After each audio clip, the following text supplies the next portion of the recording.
A man stood upon a railroad bridge in northern Alabama, looking down into the swift water 20 feet below. The man's hands were behind his back, the wrists bound with a cord.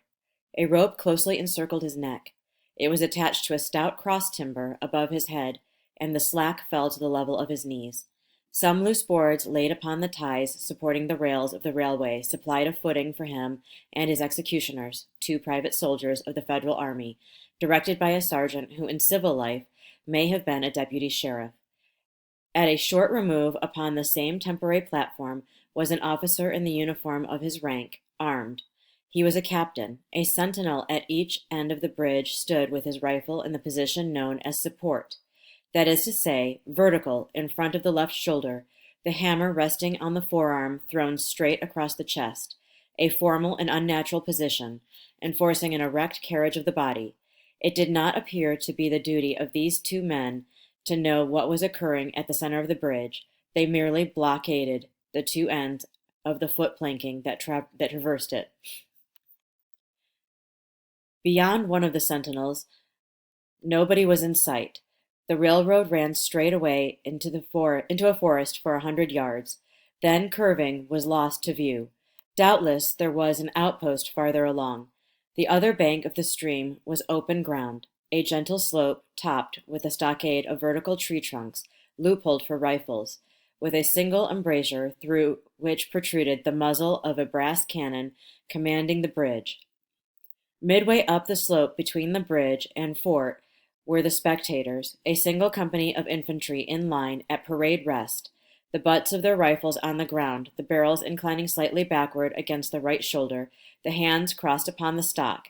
A lieutenant stood at the right of the line, the point of his sword upon the ground, his left hand resting upon his right. Excepting the group of four at the center of the bridge, not a man moved. The company faced the bridge, staring stonily, motionless. The sentinels facing the banks of the stream might have been statues to adorn the bridge. The captain stood with folded arms, silent, observing the work of his subordinates, but making no sign. Death is a dignitary who, when he comes, announces, sorry. Death is a dignitary who, when he comes, announced, is to be received with formal manifestations of respect, even by those most familiar with him. In the code of military etiquette, silence and fixity are forms of deference. The man who was engaged in being hanged was apparently about 35 years of age. He was a civilian, if one might judge from his habit, which was that of a planter. His features were good, a straight nose, firm mouth, broad forehead, from which his long dark hair was combed straight back, falling behind his ears to the collar of his well-fitting frock coat. He wore a mustache and pointed beard, but no whiskers. His eyes were large and dark gray, and had kindly expression, which one would hardly have expected in one whose neck was in the hemp. Evidently, this was no vulgar assassin. The liberal military code makes provision for hanging many kinds of persons, and gentlemen are not excluded. The preparations being complete, the two private soldiers stepped aside, and each drew away the plank upon which he had been standing. The sergeant turned to the captain, saluted, and placed himself immediately behind that officer, who in turn moved apart one pace. These movements left the condemned man and the sergeant standing on the two ends of the same plank, which spanned three of the cross ties of the bridge. The end upon which the civilian stood almost, but not quite, reached a fourth. This plank had been held in place by the weight of the captain. It was now held by that of the sergeant. At a signal from the former, the latter would step aside, the plank would tilt, and the condemned man would go down between two ties. The arrangement commended itself to this judgment as simple and effective. His face had not been covered, nor his eyes bandaged. He looked a moment at his unsteadfast footing, and then let his gaze wander to the swirling water of the stream racing madly beneath his feet. A piece of dancing driftwood caught his attention, and his eyes followed it down to the current. How slowly it appeared to move! What a sluggish stream! He closed his eyes in order to fix his last thoughts upon his wife and children. The water touched to gold by the early sun. The brooding mists under the banks at some distance down the stream, the fort, the soldiers, the piece of drift, all had distracted him.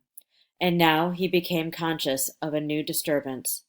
Striking the thought of his dear ones was a sound which he could neither ignore nor understand, a sharp, distinct, metallic percussion, like the stroke of a blacksmith's hammer upon the anvil, and it had the same ringing quality.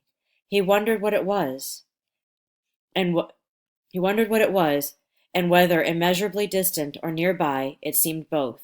Its recurrence was regular, but as slow as the tolling of a death knell. He awaited each new stroke with impatience, and he knew not why apprehension. The intervals of silence grew progressively longer. The delays became maddening. With their greater infrequency, the sounds increased in strength and sharpness. They hurt his ear like the thrust of a knife. He feared he would shriek. What he heard was the ticking of his watch. He unclosed his eyes and saw again the water below him. If I could free my hands, he thought, I might throw off the noose and spring into the stream. By diving, I could evade the bullets, and swimming vigorously reach the bank, take to the woods, and get away home. My home, thank God, is as yet outside their lines. My wife and little ones are still beyond the invaders' farthest advance. And these thoughts, which have here to be set down in words, were flashed into the doomed man's brain rather than evolved from the. As these thoughts, which have here to be set down in words, were flashed into the doomed man's brain rather than evolved from it, the captain nodded to the sergeant. The sergeant stepped aside.